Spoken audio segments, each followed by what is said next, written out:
Hi, I'm Johnny Smith. I'm Richard Porter. Together we are Smith and Sniff, and welcome to the Tent of Dreams Of Bonhams. It's the Bonhams auction here at Goodwood Festival of Speed. Always a treat. No matter what your tastes, you will find something here to please them, including if your tastes are slightly sinister bibendum over there. He's tooled up. Watch it. He's tasty. Yeah, but he's found out you're dating his daughter and he is not happy. He is sick of kids smoking in the park across the street, and he's going to do something about it. There's also cars in here, of course. Lots of cars, lots of lovely cars, starting with this. Yeah, I've got the girthy catalogue in my hand and I wanted to talk about this. This is a 1960 Cadillac convertible, which is the year where the shrinkage began of the rear fins, the 59 being the biggest. But the one thing I wanted to talk about is that. See that little nodule on the dash? I'm pretty sure they called that the Autronic Eye. And that was the world's first headlight dipping system, which didn't always work, but it was an exceptionally rare mod option. I love these. I'm back. Sorry, I've about 5 minutes to walk around this. It's good. I absolutely love these. It's brilliant, isn't it? I do really love these. This is guided at 48 to 60 grand. If it doesn't stay in this country, it will go to Scandinavia, where there's more 55 to 60 Cadillacs than America. I really want to push that down, but don't do it. America. Don't do it. If the Cadillac is a little too affordable for your tastes, perhaps Sir or Madam would be interested in this beautiful Bentley Continental S2 coachwork by Mulliner. I just wanted to read you something that the current owner has said, which is recorded in the catalogue. "It is with very great sadness that I am selling her. I have moved from the family estate to London. She had not been used much in recent years and is being used even less now that I've relocated. She needs to move on, hopefully to an owner who will love her as much as I have." That's an emotional paragraph. Welling up. Anyway, I absolutely love just the door handle. I've always liked just the door handle of these. It's an exquisite shape. I'm sure that the owner would break off the door handle for you if you asked nicely. They seem like decent folk. Yeah. Now, old Range Rovers, particularly the Mark III Range Rover, the L322, if you're a Land Rover nerd, owned by such royalty as Her Majesty the Queen and Jeremy Clarkson and Harry Metcalf. But none of them have one of these. This is an Overfinch modified L322, modified in association with Holland & Holland, the 60s Motown producers, but also I think they make guns or something. Yes. So if you fancy an L322, but you wish it had a lot more leather and wood inside and some colour-coded wheels, and also, for some reason, a little statue of an animal on the bonnet. This is a two-owner car, 54,000 recorded miles, 5 litre supercharged.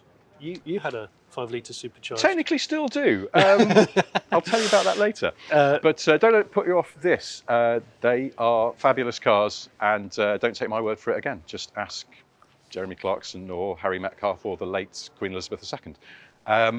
Shall we move on over here? Because speaking of celebrity owners and interesting cars, this is a Plymouth Prowler. Sounds like a headline in a Devonian newspaper, but no. This is a car, an American car, and it was once owned, not this particular car, but a celebrity owner of this particular type of car, Prince. Did he? Prince had one of these, and not just because they came in purple. Or maybe that was the reason. That's totally the reason. That's totally the reason. From Chrysler's kind of madness phase when they did the Viper and various sort of quite zany concept cars, and this was originally a concept, a sort of hot rod look. Yeah, these got a bit of a bad rap because they had a V6 rather than a V8 when they came to production. But I think you're overlooking the main point is the fact they brought it to market looking almost identical to the concept. What's this? A 1999. This is actually a deceased spec car. Yes. From a deceased estate with only 25,000 miles on the clock. But I think they're a lot of fun. A friend of ours, Paul Cowland, he actually owns one of these. He says they're really good fun to drive. You certainly wouldn't see another one in your local supermarket car park. And if you're doing a big shop, you could get these with a little matching trailer, which sort of looked like the rear sawn off and then reattached at the back. I forgot about that. I think this is sort of cool. I think it is cool. It's just, the people that don't think it's cool, they haven't really thought about it, because this is a usable car. You know, it's not an old car. Yeah, so what's and I think it will 4-speed auto on this Yeah. and a 3.5 V6. Yeah, 253 horsepower, 24 valve, 3.5 litre. How many horsepower, sorry? 253. Really? It's not trying too hard for a V6. No, yeah, it's under stressed. Yeah. Well, that's good. yeah. Yeah. Why do I like this so much? I don't know. But Well, I it could be yours for as little as 20,000 quid. 20,000. 20,000. So no reserve Okay. on this. Good. No reserve. Nice. Now, if you don't feel like being a sexy MF, I notice you're standing next to a Citroen SM. This is sexy. SMMF. It's so. Without wanting to tell Granny to suck eggs, the thing that makes the Citroen SM so special is that Citroen was about to go bankrupt, and it decided to build a car which was completely elaborate, and it had the engine of a Maserati sports car. Yes. Okay. 2.7 V6 out of various Maseratis, Bora and so on. And a brilliant idea if you're about to go bankrupt. But that's what made it so special, because I still think to this day it's one of the coolest looking cars. And we in this job get a lot of chances to peruse and fantasize over what we might buy or like to buy in the future. This is one of the cars on my bucket list. And I actually think right now, with the prices the way they are, this car's no reserve, 30 to 40,000 pounds. What a lovely proposition. What a way to enjoy yourself whilst also slightly wondering if it's going to start. But I'm sure it'll be fine. Well, Citroen plus Maserati, what could go wrong? This particular car sold new in Italy, okay, and came to the UK in 1990, but it's actually got an upgraded engine. The engine in this particular car is interesting because it's come from an SS Mirac. So it's got a 3-litre engine, so it's up on power, still got the Weber carbs, and it's got a number of other things, including that, which apparently, and I'm only judging what I've read in the Bonhams Bible, that apparently is one of the rarest things to find. The blanking plug for the aerial. They're not in stock anymore, presumably. Okay. Apparently that's exceptionally rare. This was reupholstered in black leather quite a while ago. It's showing a bit of patination, I have to say. It's a sweet vehicle. So, if you're after a blanking plug, buy that one. It comes with a beautiful Citroen attached. If beauty's not your thing, well, Zagato are here to help. Lancia Flavia Coupe here.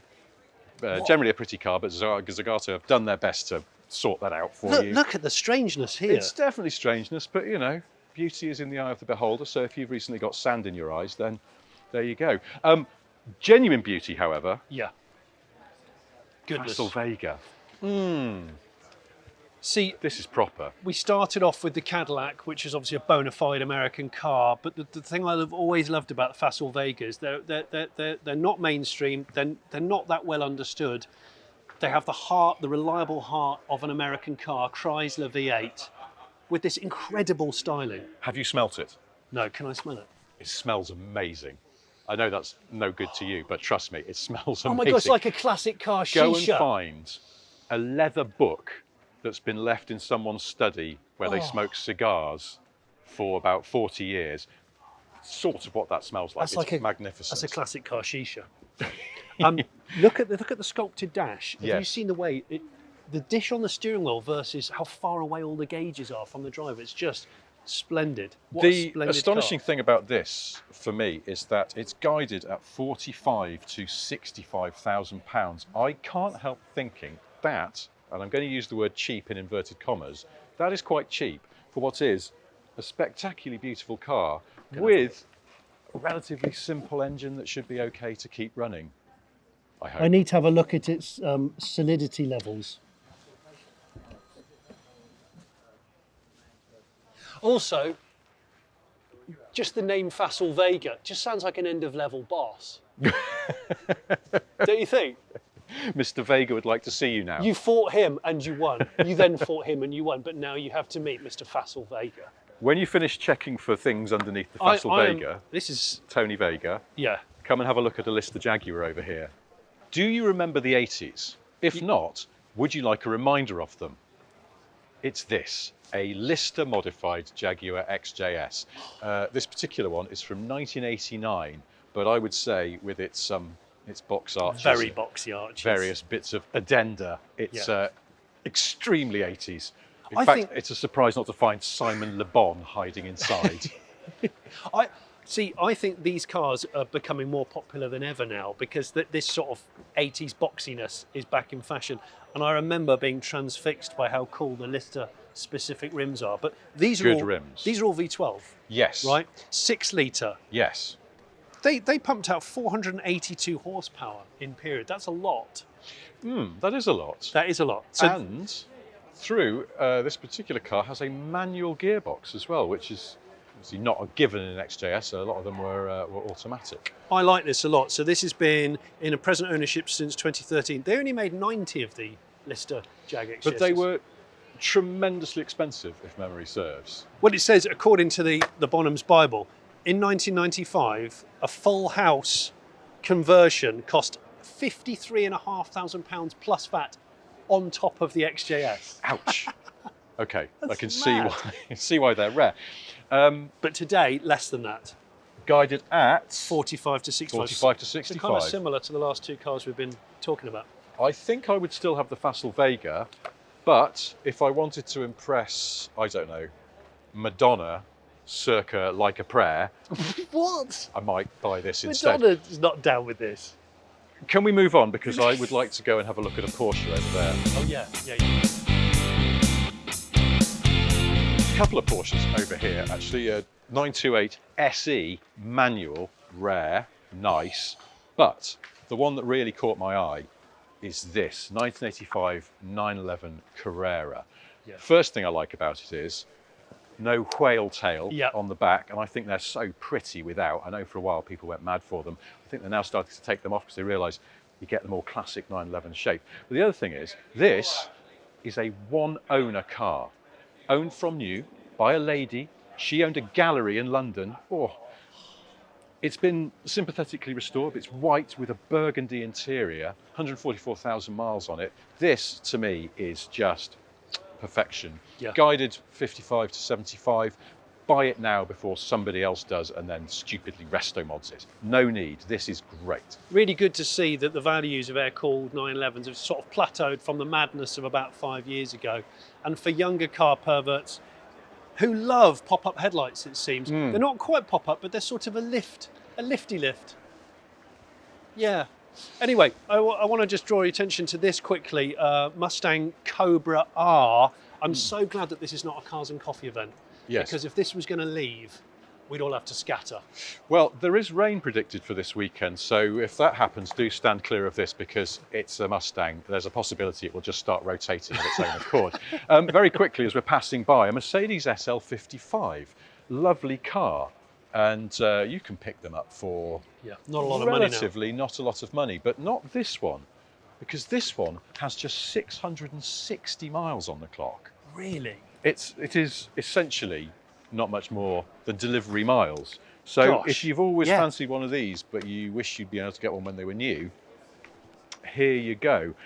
Because of the low mileage, it is guided around 65 to 75,000 pounds. So it ain't cheap, but I suppose it's the old example of find another. Now, you walk down the street in any major city and you may notice amongst young men that the moustache is back along with the mullet. So why not accessorise that moustache with a Ferrari 308 GTS of the Thomas Magnum style? It's a great looking car, and I know for a fact they're actually quite easy to live with, all things considered. Are they? But really, you can't wear trousers when driving one of these, despite the country that we're in not being particularly hot. So I think I'm going to go around the back, try and find some nail scissors from someone at Bonhams, and I'm thinking of cutting your trousers around about where your phone is in your pocket. Yeah, okay. Sounds reasonable. So lower than the pocket lining, and then you'll be absolutely perfect for the old. Good. And then you just need to find a grass virgin Hawaii to do an aggressive takeaway from. That's a reference there that some people simply won't get. Let's go and look over here.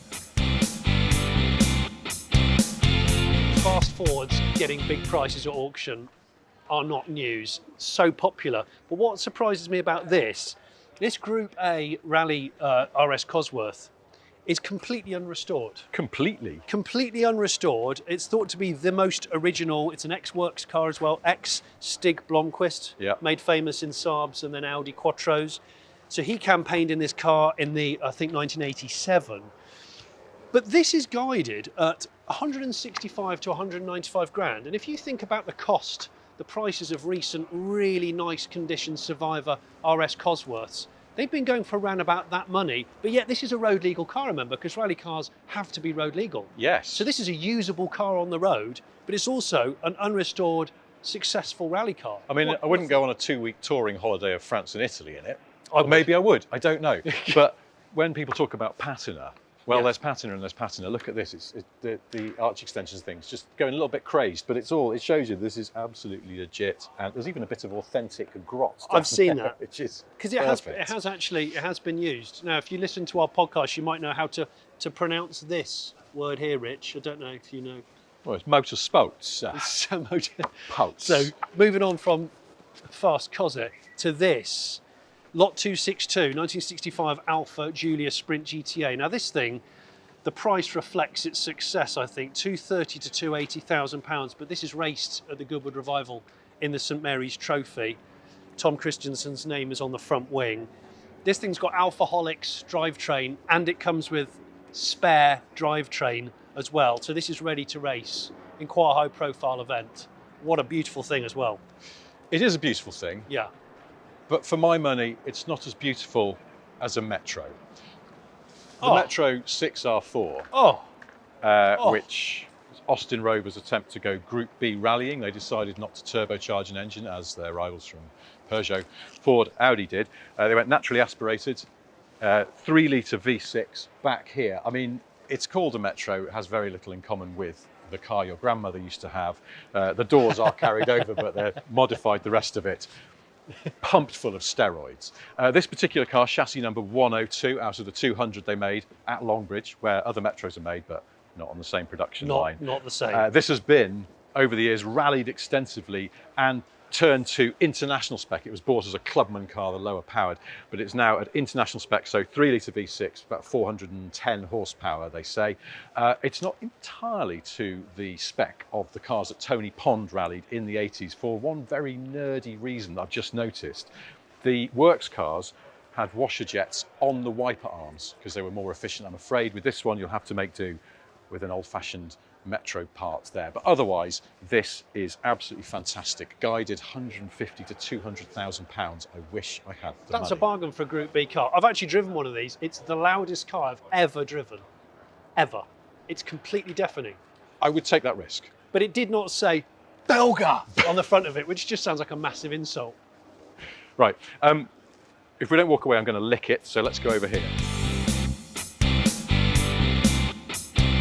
Over this side of things, what people sometimes call a big Healy, although by modern standards it looks really tiny.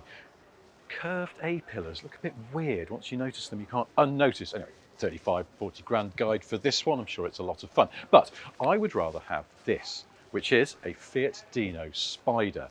Bit of a backstory to this. Ferrari came up with a little V6 engine which they were going to put into their Dino 206 and later 246, but they needed to make a lot more of those engines to homologate it for racing. Fiat said they would help out by coming up with a couple of cars that would also use the V6. One, Bertoni-styled coupe. You may know it as the car that the mafia bosses use in the old Italian Job movie.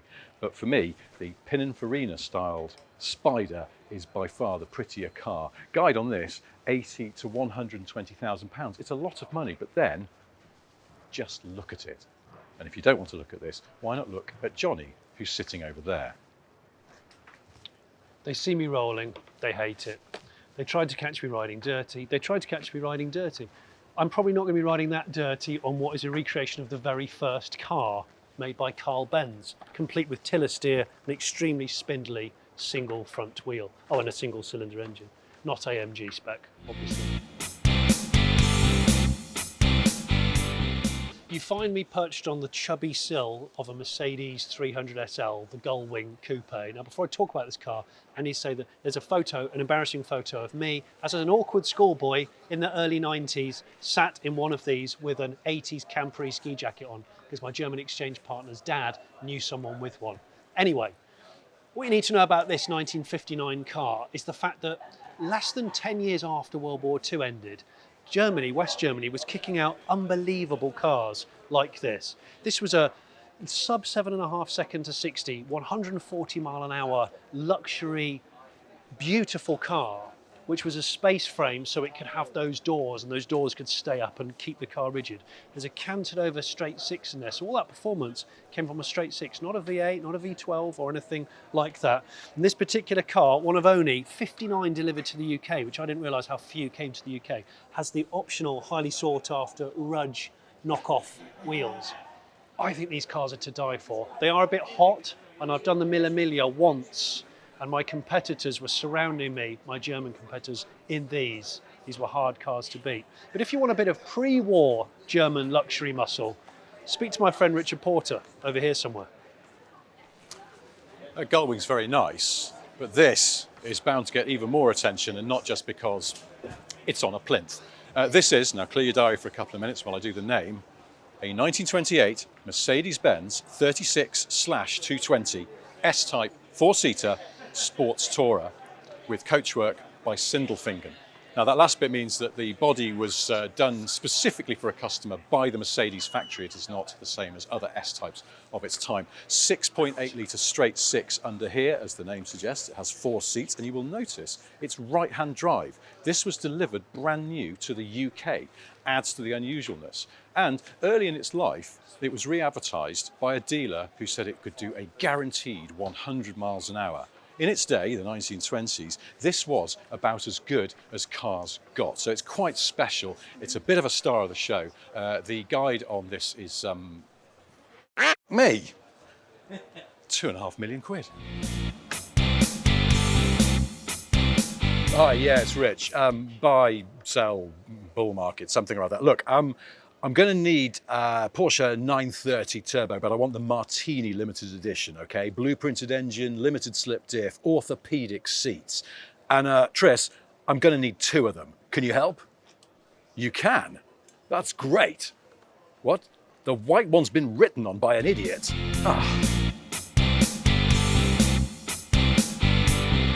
Now look, Rich, that is a sweet, sweet example of an 80s supercar. But what about a sweet, sweet example of a 1960s supercar? It was a different time. Different times. And this is a real, because it's a much copied car, the AC Cobra. This is a real AC Cobra, one of only 18 right-hand drive cars that have the 289 small block. Do you know a bloke called Lando Norris? Out of Star Wars? Yes, that's right. Yeah. Well, he turned up for the recent F1 GP in Silverstone in one of these. Did he? A mirror polished one of these. What a dude. Yeah. In a sea of modern supercars, this is a proper, still, a pant tearer of a car. Yeah. I love this car. Would you have this, or would you prefer that Countach in Rosso codpiece over there? I'm going to be completely honest, I would rather have this. Yeah, I think I might. This is still my dad's favourite car of all time. And although there's loads of really good replicas out there, this is the real deal. It was upgraded to a 427 big block in the 70s, but put back to the 289 small block, which is apparently a more drivable car. This has been to Japan, it's been all around the world, but it's back where it was delivered in the UK. And it's yours for 400 to 500 grand. A snip. A snip. That's almost it for our walk around the tent of dreams. But before we end, we should probably acknowledge here at the entrance 2 of the big dogs of this sale. Over here, a Ferrari LaFerrari, the plug-in hybrid hypercar. Over there, what do you got? What I've got over here is the last of the air-cooled and the biggest of the big dogs, the GT2 993 Porsche 911. A little bit of top trumps for you here. First of all, how many of those did they make, Johnny? Not many. I think it was 172. Yes, 172, of which 17 went to Japan. This is an ex-Japanese market car. 499 of these, as per Ferrari flagship tradition. You'll beat me on power. I'm sure you'll beat me on Well, I was going to ask mileage on that specific car. 21,100. Oh, low is good. 1,430 miles on this. That would be low for a Fiesta. It's quite high for one of these, I suspect. Yeah. Final question. Okay. Guide price. I mean, I remember when these were about 100 grand. This is 1.1 to 1.5 million quid. Oof. It's good, but I win. 2.8 to 3.4 million pounds for the Ferrari LaFerrari. Get out of town. Personally, I'd have the Porsche. Yes. but your taste may vary. Both, I'm sure, wonderful cars. And that concludes our look at this year's Festival of Speed Bonhams auction. Yes, as we say in the trade, cheers, mate. Thanks, mate. Bye-bye. Bye.